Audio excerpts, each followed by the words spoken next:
ನೀವಿನ್ನೂ ನಮ್ಮ ಚಾನೆಲ್ನ ಸಬ್ಸ್ಕ್ರೈಬ್ ಮಾಡಿಲ್ಲ ಅಂದರೆ ಈ ಕೂಡಲೇ ಸಬ್ಸ್ಕ್ರೈಬ್ ಬಟನ್ ಒತ್ತಿ ಹಾಗೆ ಪಕ್ಕದಲ್ಲಿರುವ ಬೆಲ್ ಐಕಾನ್ನ ಕ್ಲಿಕ್ ಮಾಡಿ.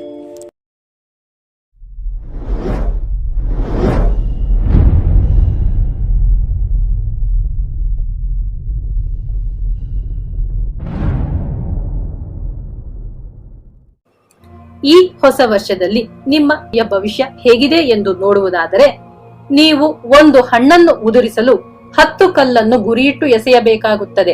ಅಂದರೆ ನಿಮ್ಮ ಕಾರ್ಯ ಸಾಧಿಸಲು, ನಿಮ್ಮ ಗುರಿ ಮುಟ್ಟಲು 10 ಹಲವು ಬಾರಿ ಪ್ರಯತ್ನ ಮಾಡಬೇಕಾಗುತ್ತದೆ. ಆದರೆ ಸಮಾಧಾನದ ವಿಷಯವೇನೆಂದರೆ, ನಿಮ್ಮ ಯಾವ ಪ್ರಯತ್ನವೂ ವ್ಯರ್ಥವಾಗುವುದಿಲ್ಲ. ನಿಮ್ಮ ಪ್ರಯತ್ನಕ್ಕೆ ತಕ್ಕ ಫಲ ಇದ್ದೇ ಇರುತ್ತದೆ. ಹೌದು ಸ್ನೇಹಿತರೆ, ಈ ವರ್ಷದಲ್ಲಿ ನೀವು ಅಂದುಕೊಂಡ ಯಾವೊಂದು ಕೆಲಸವು ಮೊದಲ ಪ್ರಯತ್ನದಲ್ಲೇ ಮುಗಿಸಲು ಸಾಧ್ಯವಿಲ್ಲ. ಸುದೀರ್ಘವಾದ ಹೋರಾಟ ನಂತರವಷ್ಟೇ ನೀವು ಹಿಡಿದ ಕೆಲಸದಲ್ಲಿ ಯಶಸ್ಸು ಸಾಧ್ಯ ಎನ್ನುವಂತಹ ಯೋಗ ಫಲವಿದೆ. ಈ ವರ್ಷದಲ್ಲಿ ನಿಮಗೆ ಹಣದ ಹರಿವಿಗೇನೂ ಕೊರತೆ ಇರುವುದಿಲ್ಲ.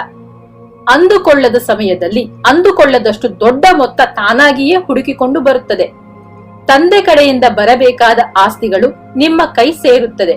ಹೆಂಡತಿಯ ಮನೆಯವರಿಂದಲೂ ಆರ್ಥಿಕ ನೆರವು, ಸಹಕಾರ ಸಿಗುತ್ತದೆ. ಕೊಟ್ಟಿದ್ದ ಸಾಲಗಳು ಹಿಂತಿರುಗುತ್ತವೆ. ಬಹಳ ಸಮಯ ಯೋಚನೆ ಮಾಡಿ ದೊಡ್ಡ ದೊಡ್ಡ ಯೋಜನೆಗಳನ್ನು ರೂಪಿಸಿ ಕಾರ್ಯರೂಪಕ್ಕೆ ತರುವಿರಿ. ಏನನ್ನೇ ಆಗಲಿ ಸಾಧಿಸುವ ನಂಬಿಕೆ ಮೂಡುತ್ತದೆ.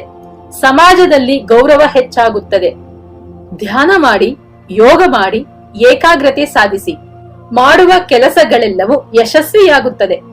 ಮುಂದೆ ನಿಂತು ಶುಭ ಕಾರ್ಯಗಳನ್ನು ಮಾಡುವಿರಿ. ವ್ಯಾಪಾರಿಗಳು ನಿಮ್ಮ ವ್ಯವಹಾರ ಚಾತುರ್ಯದಿಂದ ಹೆಚ್ಚು ಲಾಭ ಗಳಿಸುವಿರಿ.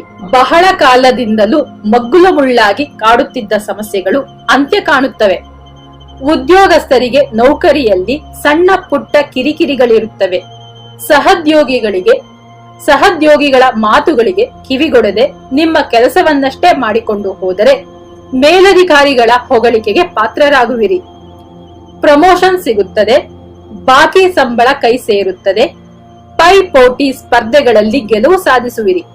ಆಸಕ್ತರಿಗೆ ವಿದೇಶ ಪ್ರಯಾಣದ ಯೋಗವಿದೆ. ವಿದ್ಯಾರ್ಥಿಗಳಿಗೆ ತಾವು ಬಯಸುವ ಕೋರ್ಸ್ಗಳಿಗೆ ಪ್ರವೇಶವನ್ನು ಪಡೆಯುತ್ತಾರೆ. ವಿವಾಹದ ಸಲುವಾಗಿ ಕಾಯುತ್ತಿರುವವರಿಗೆ ಸಾಕಷ್ಟು ಸಂಬಂಧಗಳು ಹುಡುಕಿಕೊಂಡು ಬರುತ್ತದೆ. ಹಾಗೆ ಹುಡುಕಿಕೊಂಡು ಬಂದ ಸಂಬಂಧಗಳ ಪೂರ್ವಾಪರ ತಿಳಿದುಕೊಂಡು ಮುಂದುವರಿಯುವುದು ಉತ್ತಮ. ತಪ್ಪಿದರೆ ಸಂಬಂಧ ನಿಶ್ಚಿತಾರ್ಥದ ನಂತರವೋ ಅಥವಾ ಮದುವೆ ನಂತರವೋ ಕೆಲವೇ ದಿನಗಳಲ್ಲಿ ಮುರಿದು ಬೀಳುವ ಸಂಭವವಿದೆ. ವಿವಾಹ ವಿಚ್ಛೇದನಗೊಂಡವರಿಗೂ ಒಳ್ಳೆಯ ಸಂಬಂಧಗಳು ಹುಡುಕಿಕೊಂಡು ಬರುತ್ತದೆ. ಕಲಾವಿದರಿಗೆ ದೊಡ್ಡ ದೊಡ್ಡ ಅವಕಾಶಗಳು ಹುಡುಕಿಕೊಂಡು ಬರುತ್ತದೆ.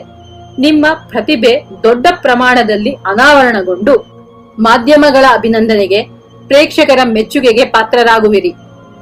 ಯಾರಿಗೂ ಜಾಮೀನು ಹಾಕಬೇಡಿ. ಹೊಸದಾಗಿ ಪರಿಚಯವಾದವರಿಂದ ಮೋಸ ಹೋಗುವ ಸಾಧ್ಯತೆ ಇದೆ. ಸಂಬಂಧಿಕರೊಂದಿಗೆ ಹೆಚ್ಚು ಸಲಿಗೆ ಬೇಡ. ನಿಮ್ಮ ಗುಟ್ಟುಗಳನ್ನು ಯಾರೊಂದಿಗೂ ಹಂಚಿಕೊಳ್ಳಬೇಡಿ. ಅದು ನಿಮ್ಮ ಪಾಲಿಗೆ ಮುಳ್ಳಾಗುವ ಸಾಧ್ಯತೆ ಇದೆ.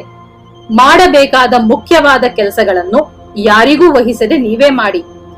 ಯಾವುದೇ ಕಾಗದ ಪತ್ರಗಳಿಗೆ ಸಹಿ ಹಾಕುವಾಗ ಕರಾರುಗಳನ್ನು ಸಂಪೂರ್ಣವಾಗಿ ಓದಿ ಕೂಲಂಕುಷವಾಗಿ ಪರಿಶೀಲಿಸಿ ಸೂಕ್ತ ಎನಿಸಿದರೆ ಮಾತ್ರ ಸಹಿ ಮಾಡಿ. ಕಣ್ಮುಚ್ಚಿಕೊಂಡು ಮಾಡುವ ಸಹಿ ನಿಮ್ಮ ಬದುಕನ್ನೇ ಕತ್ತಲು ಮಾಡಬಹುದು. ತಾಯಿಯವರ ಆರೋಗ್ಯದ ಬಗ್ಗೆ ಜಾಗ್ರತೆ ವಹಿಸಿ. ಪರಿಹಾರ: ಇಷ್ಟ ದೇವರ ಆರಾಧನೆ ಮಾಡಿ. ಸಕಲವೂ ಒಳ್ಳೆಯದಾಗುತ್ತದೆ.